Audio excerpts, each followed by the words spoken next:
সুপ্রিয় দর্শক, আসসালামু আলাইকুম। আজ যথারীতি বিনোদ ভাটরা যাচ্ছি রেহানা আপার বাসায়। যে রেহানা আপা স্বামী নেই, ছেলে সন্তান নেই, একটিমাত্র কন্যা সন্তানকে নিয়ে কঠিন অবস্থায় দিন পার করছেন। সেই রেহানা আপার জীবনের গল্প আপনাদের সামনে এই ভিডিওর মাধ্যমে তুলে ধরার চেষ্টা করব এবং তার সেই অভাবের কথাগুলো শোনাবো আপনাদেরকে। দেখতে থাকুন পুরো ভিডিওটি এবং তার ঘর বাড়ির কী অবস্থা, তিনি কোথায় থাকেন, সেই বিষয়টাগুলো আপনাদেরকে দেখানোর চেষ্টা করছি। প্রিয় দর্শক, সবাইকে অনেক শুভেচ্ছা জানাচ্ছি। তো আমি এখন চলে এসেছি অসহায় রেহেনা আপার বাসায়। তো তার স্বামী নেই, সন্তান নেই, একটিমাত্র কন্যা সন্তান। তাকে বিবাহ বন্ধনে আবদ্ধ করা হয়েছিল, সেটি কিন্তু স্বামীর বাড়ি থেকে পরিত্যক্ত। তো এই যে তার একটা ছোট্ট লাঠি, সেই লাঠিটি রেখে তার মেয়েকে কিন্তু মানে ছেড়ে দিয়েছে এবং সে খুব কষ্টে, তার ঘর নেই, দুয়ার নেই। তো আমরা এখন তার কাছে চলে এসেছি, এখন তার কথাগুলো শুনবো। রেহানা আপা, তাহলে আপনার এই লাঠি, আপনার কি কষ্টের কথা আছে সেটা জানান। ভাই, আমি তো আজ তোর চা চিন্তায় মানুষ করতেছি।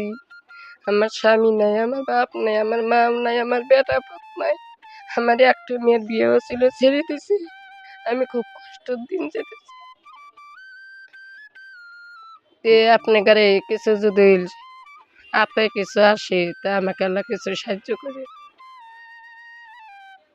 এই এই সালের বাবা আর ওকে নিচ্ছে না। এই ছেলের আব্বা বিয়ে করে ফাঁকা গেছে, কোনো খরচপাতি দেয় না।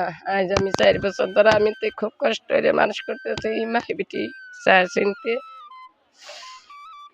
তো দর্শক, শুনছিলেন আমার এই রেহানা আপার কষ্টের কথা। তো রেহানা আপা, তার স্বামী নেই, সন্তান নেই, একটিমাত্র কন্যা সন্তান। তাকে বিবাহ বন্ধন করানো হয়েছিল। এই যে ফুটফুটে বাচ্চাটিকে দেখতে পাচ্ছেন, সেই বাচ্চাটিকে রেখে তার কোনো খোঁজ খবর নেয় না।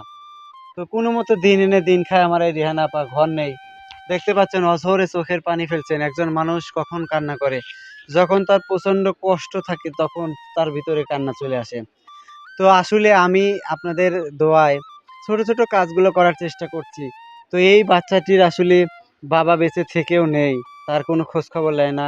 তিনি নানি, তাকে নিয়ে খুব কষ্টে দিন পার করছেন।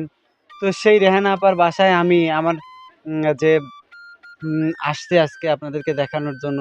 তো আপনারা দর্শক, কিছু কিছু জায়গায় দান করলে আসলে মানুষ ছোঁয়া পায়। এই রেহানা আপা একদম অসহায়, তার নাই, একটি ছাপড়ার মধ্যে থাকেন। তো তার জন্য আপনারা যা পারবেন একটু সহযোগিতা করবেন। ইনশাল্লাহ আপনাদের সহযোগিতাটা আমি এই রেহানা আপুর কাছে পৌঁছে দেব। এবং তার এই ফুটফুটে নাতি দেখেন কত সুন্দর। তার এখন বাবা থেকেও নেই, মাটা দিন আনে দিন খায় এবং এই সন্তানটা নিয়ে রেহানা আপু খুব কষ্টে আছে। তো আমার তরফ থেকে আজকে এই এখানে ছোট্ট একটি বিষয় কম্বল, সেটি কিন্তু আমি রেহানা আপুকে দিয়ে দিচ্ছি। রেহানা আপু সেটি। তো দর্শক, আপনারা দেখতে পাচ্ছেন আমি কিন্তু ছোট ছোট কাজগুলো করার চেষ্টা করছি। আপনারা হেল্প করলে আরো বড় বড় কাজ করা সম্ভব হবে ইনশাল্লাহ আপনাদের দেওয়া। এবং এখানে আমি বলতে চাই যে আমার এই কাজে যারা সহযোগিতা করেছেন আমি তাদের কৃতজ্ঞতা ভরে স্মরণ করছি। আমার বন্ধু জাহিদ, তিনি বাংলাদেশ সেনাবাহিনীতে কর্মরত আছেন, তিনি সহযোগিতা করেছেন। এবং মালয়েশিয়া প্রবাসী আলিয়ারপুর গ্রামে আমার এক ভাই, ছোট্ট ভাই, তিনি কিন্তু আপনার মালয়েশিয়া থাকেন, তিনি কিন্তু সহযোগিতা করেছেন। তিনি তার নামটা বলতে নিষেধ করেছেন বিধায় আমি বলতে পারছি না। তো ধন্যবাদ।